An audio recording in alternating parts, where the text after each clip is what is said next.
पंकज जी चंडीगढ़ से। राधा वल्लभ श्रीहरिवंश। महाराज जी आपके चरणों में कोटि कोटि प्रणाम।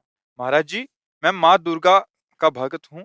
माँ दुर्गा के दर्शन करना चाहता हूँ, तो मैं क्या करूँ कि वो जल्दी आ जाए महाराज जी।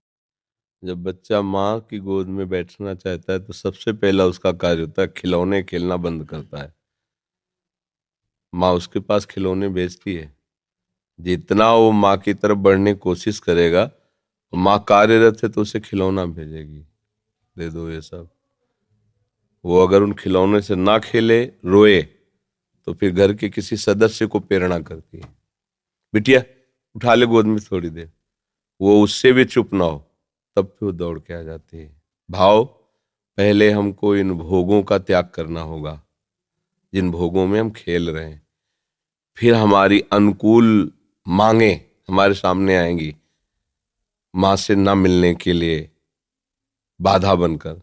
हम उन मांगों को भी जो सोचा था, चाहा था, वो मिले, पर हम उसे स्वीकार न करें और रोते ही रहें, तो फिर माँ नहीं रुक सकती। वो तो वात्सल्य में कुपुत्रो जायते क्वचिदपि कुमाता अनुभूत। फिर वो आकर के साक्षात, पहले हमारी सामर्थ्य तो होनी चाहिए माँ के दर्शन हो। हमारी माँ कोई प्राकृतिक माँ है क्या? आद्या शक्ति अनंत महामहिम है। वो ऐसी थोड़ी कि इन प्राकृतिक नेत्रों से ऐसे, जैसे अपनी अम्मा को ऐसे देख लेते हैं ऐसे। वो केवल तुम्हारी माँ थोड़ी, जगत माता है, और वो आद्या शक्ति है, ईश्वरी है। कोई ऐसे थोड़ी कि ऐसे देख लोगे। पहले भोगों का त्याग करो और उनकी शरण में होकर के अंदर से उनके नाम मंत्र, उनके विज्ञ जो महापुरुष जन है उनसे मंत्र लेकर और उनके भावना से भजन करो। माँ का साक्षात्कार रामकृष्ण परमहंस जी ने जब के सिद्ध हो गए ना, वे माँ का दर्शन को खिलवाड़ है। फिर कृष्ण और काली में कोई अंतर थोड़ी उन्हें दिखाई दे रहा था, पूरा जगत उन्हें भगवत स्वरूप नजर आया। तो माँ का साक्षात्कार मतलब ब्रह्म साक्षात्कार। माँ कोई प्राकृतिक माँ थोड़ी है कि ऐसे ही गोद में बैठ जाओगे। उसके लिए ब्रह्म स्वरूप होना पड़ेगा, समस्त विकारों का त्याग करके केवल माँ की प्राप्ति के लिए। तो चाहे श्री कृष्ण प्राप्ति के लिए, चाहे माँ की प्राप्ति के लिए, वही प्रभु बने हुए हैं सब रूपों में। तो जितना सत्संग है सब उन्हीं की प्राप्ति के लिए है।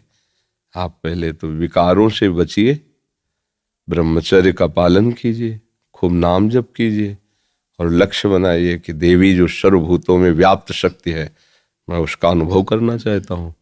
वो आ जाएंगी, कृपालु हैं, कृपा करके दर्शन दे। देवी प्रपन्नार्थ हरे प्रसीद, प्रसीद मातर जगतोखिलस्य, प्रसीद विश्वेश्वरी पाहि विश्वम, त्वमीश्वरी देवी चरा चरस्य। हे देवी आप ही चराचर रूप में विराजमान हो। आ गई ना सिद्धांत के सर्वम खलविदम ब्रह्म वासुदेवा सर्वम, आ गया ना। एक ही बात है, वो तत्व तो एक ही है, चाहे उसे माँ कहो चाहे पिता कहो, चाहे दोस्त कहो चाहे प्रीतम कहो। वही सखा है, वही प्रीतम है, वही माँ है। तुम जिस भाव से बजोगे आ जाएगा। तुम्हें वो माता च पिता तुम्हें, तो वही शिव है, वही शक्ति है, कोई दो तो है नहीं। वही माँ है, वही पिता है। आप माँ भाव से बजोगे, हमारे प्रभु माँ भाव से आ जाएंगे। पर उनके आने के लिए जो स्वागत तैयारियां करनी है वो हमें करनी होगी। हमारे हृदय में जो अभी कूड़ा करकट वासनाएं हैं ये हटानी पड़ेगी। खूब नाम जप करे और भाव से चले तो तुम्हारी बुद्धि में ही प्रकाशित हो जाएंगी। या देवी सर्वभूतेषु बुद्धि रूपेण संस्थिता नमस्तस्यै नमस्तस्यै नमस्तस्यै नमो नमः। विराजमान हो जाएंगे बुद्धि में। देख मैं आ गई। उनके प्रचंड तेज को कोई सह सके नहीं। जब तक भजन के द्वारा अंतःकरण निर्मल, उनके प्रचंड तेज को सह सकते हो।